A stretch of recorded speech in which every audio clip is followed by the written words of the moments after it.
Hello friends, welcome to খেল দুনিয়া। আজকের মোহনবাগান ক্লাবে একটা অপ্রীতিকর ঘটনা ঘটে গেছে, সেটা তোমরা অলরেডি অনেকেই হয়তো জেনে গেছো। সেটা হচ্ছে মোহনবাগান ক্লাবে ভাঙচুর করেছে ভারতীয় আর্মির তরফ থেকে। তো ব্যাপারটা তোমাদের খুলে বলি। তোমরা জানো যে দুদিন হয়েছে মোহনবাগান নতুন মার্চেন্ডাইজ এনেছে মোহনবাগান অ্যাথলেটিক ক্লাবের পক্ষ থেকে, এবং সেটা কিন্তু একটা অস্থায়ী কাঠামো করে সেখান থেকে বিক্রি করা হচ্ছিল। তো এইটাও একটা নিয়ম রয়েছে ময়দানে, যে কোনো ক্লাবে বা ময়দানের যে কোনো অংশে যদি কোনো নির্মাণ করতে হয় সেটা কিন্তু আর্মিদের থেকে পারমিশন নিয়ে তারপরেই করতে হয়। যদিও অস্থায়ী নির্মাণ হলে সেরকম পারমিশন নেওয়ার দরকার পড়ে না। অস্থায়ী মানে হয়তো 2-3 দিন বা এক সপ্তাহের জন্য করা হবে, তারপর খুলে ফেলা হবে, সেক্ষেত্রে হয়তো নেওয়ার প্রয়োজন মনে হয় না কোনো পারমিশন। তো যদি স্থায়ী কোনো নির্মাণ করা হয় সেক্ষেত্রে পারমিশন নেওয়ার প্রয়োজন হয়। তো এক্ষেত্রে কী করা হয়েছিল সেটা জানা যায়নি, তবে এই কারণের জন্য আজ সকালবেলা আর্মির লোকজন এসে তারা কিন্তু ভাঙচুর করে দিয়ে চলে গেছে মোহনবাগান ক্লাবের সেই অস্থায়ী যে মার্চেন্ডাইজ তৈরি করা হয়েছিল, যে সেই স্টেজ ভাঙচুর করে দিয়ে গেছে। এছাড়াও মোহনবাগান ক্লাবের যে মাঠ রয়েছে সেই মাঠের মধ্যে চারিদিকে যে বিলবোর্ড রয়েছে সেই বিলবোর্ডও ভাঙচুর করে দিয়ে গেছে, এবং মোহনবাগান প্লেয়াররা প্র্যাকটিসের পর যেখানে আইসবাত নেয় সেই আইসবাতের জায়গাও ভাঙচুর করে দিয়ে গেছে।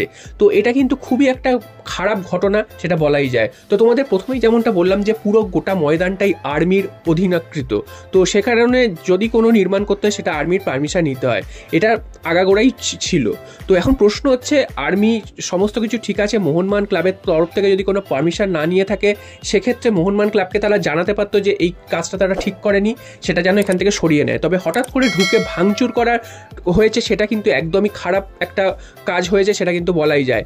এবং এটাও ঠিক যে মোহনবাগান ক্লাবের লোগো সেগুলো কিন্তু ছিঁড়ে ফেলা হয়েছে, সেগুলো মাটিতে ফেলে রাখা হয়েছে, সেটা কিন্তু একজন মোহনবাগান সমর্থকের জন্য খুবই একটা খারাপ ঘটনা। এবং মোহনবাগান বিভিন্ন ফ্যান্স ক্লাবের তরফ থেকেও কিন্তু এই বিষয়ে কিন্তু নিন্দা প্রকাশ করা হয়েছে, যেখানে দেখা গেছে যে বিভিন্ন সময় মোহনবাগান ভারতীয় আর্মিদের সম্মান জানিয়েছে। ডুরান্ড কাপ হোক বা যে কোনো টুর্নামেন্টে মোহনবাগান কিন্তু আলাদা করে ভারতীয় আর্মিদের সম্মান জানিয়েছে।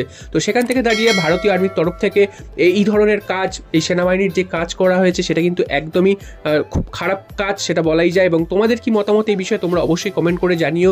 এবং মোহনবাগান ক্লাবে যে ভাঙচুরের ছবি দেখা যাচ্ছে সেটা কিন্তু খুবই খারাপ, এবং দেখা যাক পরবর্তীতে মোহনবাগান ক্লাবের তরফ থেকে কোনো স্টেটমেন্ট বা আর্মির তরফ থেকে কোনো স্টেটমেন্ট আসে কিনা। তবে মোহনবাগান সমর্থকদের একাংশ কিন্তু যেমন তারা দাবি করছে যাতে এই বিষয়ে কোনো স্টেটমেন্ট আসুক দুপক্ষ থেকেই, সেটা কিন্তু তারা দাবি করছে।